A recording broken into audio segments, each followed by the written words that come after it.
ہو کر بہم ایک نظریے اور ایک ریاست کی تشکیل کے پیغام کے ساتھ منہج کے ساتھ وہ عمل پیرا ہو اور ان کی یہ تنظیم اور صف بندی اس پائے کی ہو کہ بنیان مرصوص گویا کہ سیسہ پلائی ہوئی دیوار یا عمارت ہو ٹھوس بالکل اس بنیاد پر. تو اب اس سلسلے میں شریعت نے جہاد کے لیے جو بنیادی شرط رکھی ہے وہ یہ ہے کہ صف بندی ہو. پھر نبی مکرم علیہ الصلوۃ والسلام کی سیرت سے ہمیں یہ سبق پوری طرح واضح ہوتا ہے کہ جب آپ جہاد کا علم بلند کرتے ہیں تو آپ کے پاس کوئی نہ کوئی اختیار ہونا چاہیے. اچھا، اختیار ان معنوں میں نہیں کہ آپ کے پاس ایک ریاست ہو، اختیار ان معنوں میں کہ آپ کے پاس اس کا متبادل نظام قابل عمل شکل میں موجود ہو. جب آپ جہاد کا علم بلند کرتے ہیں تو آپ یہ اعلان کر رہے ہیں کائنات کے سامنے، انسانیت کے سامنے، کہ یہ جو کفر و شرک کا نظام ہے اور اس کے جو ماننے والے ہیں ان کو ہم ختم کرنا چاہتے ہیں، ختم کرنا چاہتے ہیں، ہٹانا چاہتے ہیں. اور ان کی جگہ پہ اب انسانیت تو لاکھوں پر مبنی ہے اور وہ جو اس کے جو نظام کے جو سرپنچ ہے، سرخیل ہے، وہ تو چند سینکڑوں پر مشتمل افراد ہیں، ہزاروں میں آپ ان کو لے لیں. لیکن وہ جو لاکھوں اور کروڑوں انسانیت ہے وہ یہ سوال کرتی ہے کہ حضرت آپ نے تلواریں اٹھا کے ان کو تو مار دیا، اب ہم کروڑوں افراد کہاں جائیں، کس نظام کے تحت زندگی بسر کریں. تو پھر شریعت کا یہ خود بخود تقاضا بنتا ہے کہ جو بھی اس بات کا علم بلند کرے گا اس کو لازمی ہے کہ وہ اس کا متبادل نظام قابل عمل شکل میں کائنات کے سامنے رکھے.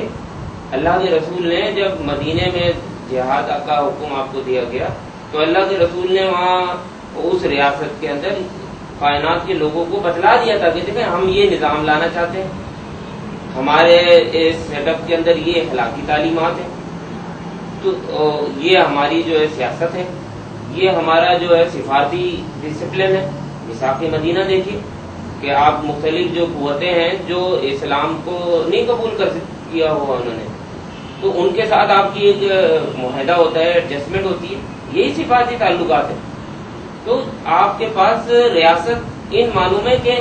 آپ اپنے آپ کو اہل ثابت کریں دنیا کے سامنے کہ اب یہ جو باطل ریاست ہے ختم کی جا رہی ہے، تو آپ کے پاس شرعی ریاست لانے کے لیے پوری تیاری موجود ہے. یہاں میں اس بات کا ذکر ضرور کروں گا کہ اب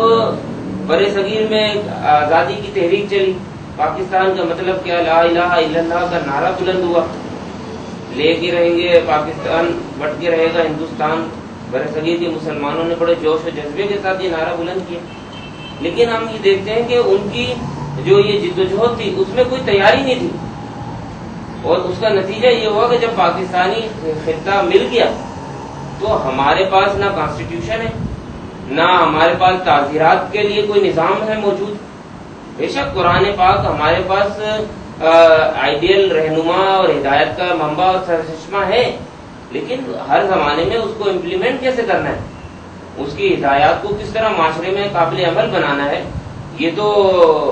علماء کا، دانشوروں کا کام ہے کہ اس کو، اور وہ پھر عملی صورت میں دنیا کے سامنے وہ پیش کریں. تو ہم اگر بغیر تیاری کے، بغیر پیچھے ڈسپلن کے، بغیر نظم و نسب میں ساری چیزیں آ جاتی ہیں، ہم جہاد کا علم بلند کر دیں گے تو پھر ہمیں وہ نتائج حاصل نہیں ہوں گے اور پھر یہ جہاد فی سبیل اللہ نہیں بنتا بلکہ اس سے معاشروں میں فساد برپا ہو جاتا ہے. ناظرین،